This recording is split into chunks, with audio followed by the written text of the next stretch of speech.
Saudara, jasad seorang perempuan yang tengah hamil ditemukan dalam kondisi memilukan di dalam sebuah ruko di Jalan Boulevard Raya, kawasan Kelapa Gading, Jakarta Utara.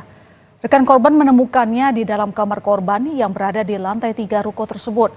Hal ini kemudian dilaporkan ke polisi yang langsung datang ke lokasi dan membuka paksa kunci kamar korban.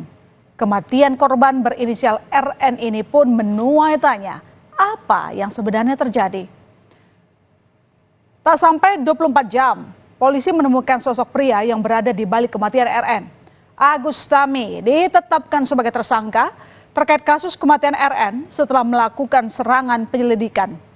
Polisi menyebut pria yang diketahui sebagai kekasih korban saat itu meninggalkan korban seorang diri. Padahal ia tahu korban tengah mengalami pendarahan. Nyawa RN akhirnya tak tertolong di saat tersangka pulang ke kampung halaman di Lampung. Dan kini kita kembali sejenak melihat situasi kamar korban sesaat setelah polisi bisa membuka kamar korban yang terkunci. Sabtu 20 April 2024 sekitar pukul 8.40 waktu Indonesia Barat, RN ditemukan tewas dalam kondisi telentang di lantai.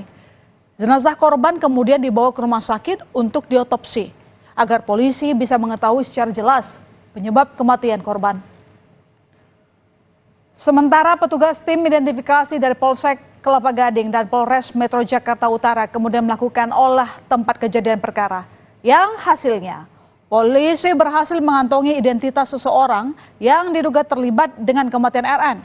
RN baru 4 hari berada di Jakarta setelah bersama sang kekasih berangkat dari daerah asalnya untuk mencari kerja di ibu kota. Ruko inilah saudara yang kemudian menjadi saksi bisu dari akhir kehidupan korban. Salah satu barang bukti penting yang menguak tabir kematian perempuan di ruko ini adalah rekaman CCTV. Kita bisa lihat bahwa rekaman CCTV ini tertanggal 19 April 2024 atau sehari sebelum korban meninggal dunia. Saat itu terlihat korban berbicara dengan seorang pria yang belakangan diketahui sebagai kekasihnya dan tak lama pria tersebut meninggalkan ruko. Inilah yang menjadi salah satu sumber informasi penting bagi polisi sehingga kemudian bisa dengan cepat mengidentifikasi sosok di balik kematian korban. Tak hanya berdasarkan CCTV, pengungkapan pria yang telah diketahui bernama Agustami itu juga dilakukan dengan melacak telepon seluler korban. Pasalnya, ponsel korban tidak ditemukan di tempat kejadian perkara yang ternyata diambil paksa oleh pelaku saat ia akan meninggalkan korban. Dari sanalah polisi bisa melacak keberadaan tersangka di Lampung.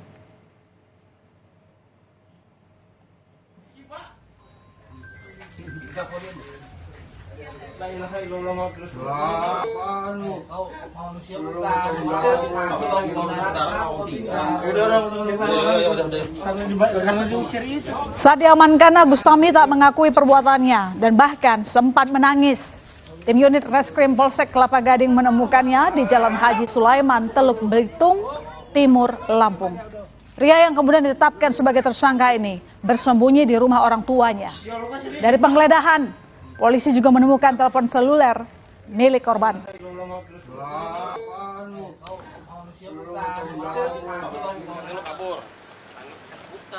Meski sempat berkilah, tak bermaksud untuk kabur, tersangka akhirnya mengakui perbuatannya. Ia lalu dibawa ke Jakarta untuk diperiksa secara intensif di Polsek Kelapa Gading. Polisi kini masih mendalami motif pelaku dalam kasus kematian RN.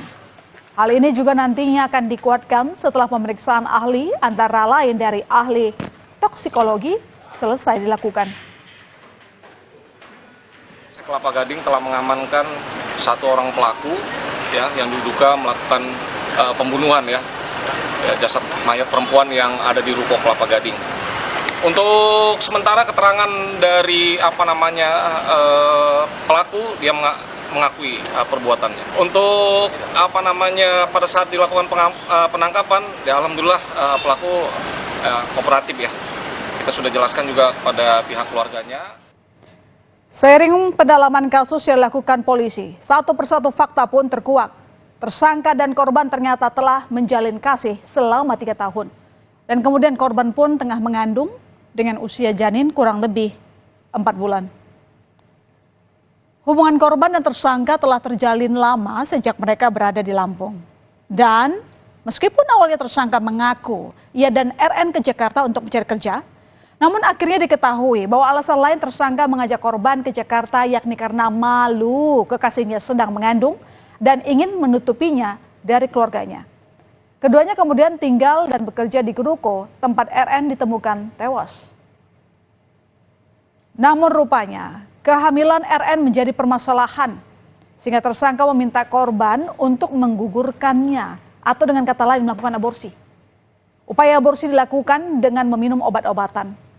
Hal itu sudah dilakukan sejak dari Lampung yang berujung pada pendarahan yang dialami korban. Dan di saat dalam kondisi tersebut, menurut polisi, tersangka bukannya menolong korban, namun malah mengambil paksa ponsel korban dan kemudian meninggalkannya. Hingga korban menghembuskan nafas terakhir. Ada luka terbuka, tidak ada luka bagian tubuh lain yang terbuka. Artinya adalah luka dari dalam, bisa karena pendarahan, kemudian setelah dilakukan pemeriksaan ternyata ada upaya untuk menggugurkan janinnya. Sehingga kemudian karena dilakukan secara tidak profesional dan dilakukan tidak dengan standar kesehatan, maka kemudian mengalami pendarahan. Hubungan korban dan tersangka sendiri sebenarnya merupakan cinta terlarang. Lantaran korban telah berkeluarga. RN bahkan diketahui memiliki 3 anak dari pernikahannya. Sementara itu atas kematian RN, tersangka meminta maaf. Untuk keluarga dari korban, saya mohon maaf sebesar-besarnya atas kesalahan saya. Dan saya sangat menyesalinya. Semoga korban diterima di sisi Allah Subhanahu wa Ta'ala. Atas perbuatannya, tersangka kini dijerat pasal berlapis, diantaranya pasal pembunuhan dan pencurian dengan pemberatan. Ia terancam hukuman minimal 5 tahun dan maksimal 15 tahun penjara. Selain menangkap tersangka, polisi juga menyita sejumlah barang bukti, antara lain berupa sejumlah uang dan ponsel milik korban. Ada pula barang bukti seperti obat-obatan, penggugur kandungan, serta barang-barang korban lainnya. Dan saat ini konstruksi hukum yang kami lakukan terhadap saudara A adalah pasal 338 pembunuhan atau pasal 359 atau pasal 365 atau pasal 363 atau pasal 348 ayat 2 KUHP dengan ancaman hukuman paling lama kumulatif ataupun substantif untuk 338 15 tahun penjara dan hukuman yang paling rendah secara substantif 359 5 tahun penjara. Motifnya nanti akan secara detail setelah kita menemukan atau kita mendapatkan informasi dari pemeriksaan ahli. Satu persatu fakta kematian perempuan hamil di ruko di kawasan Kelapa Gading mulai terlihat jelas. Meski demikian, polisi masih terus melakukan pengembangan untuk melihat lebih jelas kasus ini secara utuh. Antara lain dari hasil pemeriksaan forensik. Saudara, usai jeda ada informasi selebgram Chandrika Cika ditangkap polisi saat sedang pesta narkoba bersama 5 orang temannya di sebuah hotel. Selengkapnya berita utama akan segera kembali.